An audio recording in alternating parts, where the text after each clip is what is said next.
Frumur úr dýrum hafa allar svipaða byggingu eða sömu meginatriðin. Að vísu það þannig eins og frumurnar í okkur ekkert allar eins. Við erum með vöðvafrumu, hún ekkert eins og beinfruma. Það eru ákveðin tegund af frumum í vöðvunum okkar, það eru aðrar tegundir af frumum í beinunum okkar, en aðrar í húðinni, en aðrar í blóðinu, en aðrar í taugakerfinu og svo framvegis. En það sama samt í öllum þessum frumum. Það bara hvað það gera sem ólíkt. Það kjarni í nánast öllum frumum. Kjarnin stjórnstöð frumunar, stjórnar því hvað hún á að gera, geymir upplýsingar hvernig hún lítur út og hvað hún á að vera, hvað á að gera í þessari frumu. En það þannig að það sem stjórnar henni í raun erfðaefnið okkar, sem við köllum DNA. DNA uppskrift að frumunni og allri lífverunni líka. Ef ég tek heila frumu úr mér sem með heilt óskemmt erfðaefni, óskemmt DNA, þá get ég lesið nákvæmlega hvernig líkaminn minn á að líta út og hvernig hann á að virka. Það vísu pínu flókið að lesa úr því, en við erum komin með tækni í dag sem getur gert það. Kjarnin, hann hérna í miðjunni. DNA í þráðum hérna innan í sem kallast litningar. Sjáu þá pínu hér. Þetta smásjármynd þessi hérna, en þetta bara svona teikning sem sýnir aðalatriðin í þessu.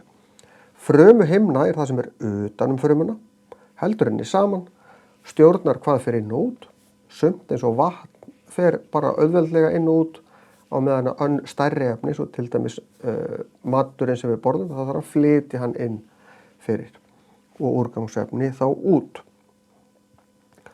Umfrymi svæðið fyrir utan kjarnan og að frumuhimni hérna á milli og þar fullt af frumulíffærum. Þessi helstu eru hvatberarnir. Hvatberi sá sem maturinn fer í og við brennum matnum eiginlega í hvatberunum og þannig fáum við orku til að gera eitthvað. Þannig að það frumur sem þurfa mikla orku, hafa marga hvatbera. Safabólur geymslustaður. Ef það þarf að geyma fæðu, geyma úrgangsefni, geyma vatn, þá það geymt í safabólu.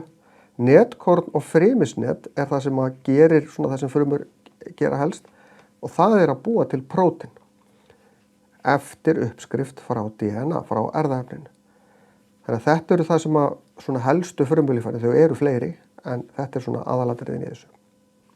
Plöntufruma að mörgu leyti svipuð og dýrafruma, það að segja, það allt það sama, meir og minna, eru smá atriði sem öðruvísi, en það sem ég nefndi áðan,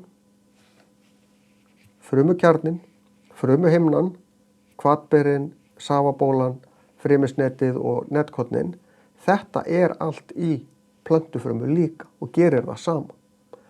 En í plöntufrumu fleira sem ekki í dýrafrumu.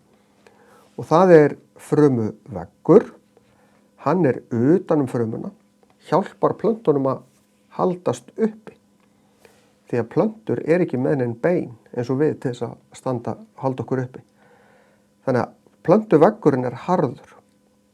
Það ekki nóg að vera bara með þennan plöntuvegg til þess að planta geti staðið upprétt, heldur þarf líka vatn í stóra safabólu hérna í miðjunni. Dýrafrumur með safabólu líka, en þeir með margar litlar yfirleitt.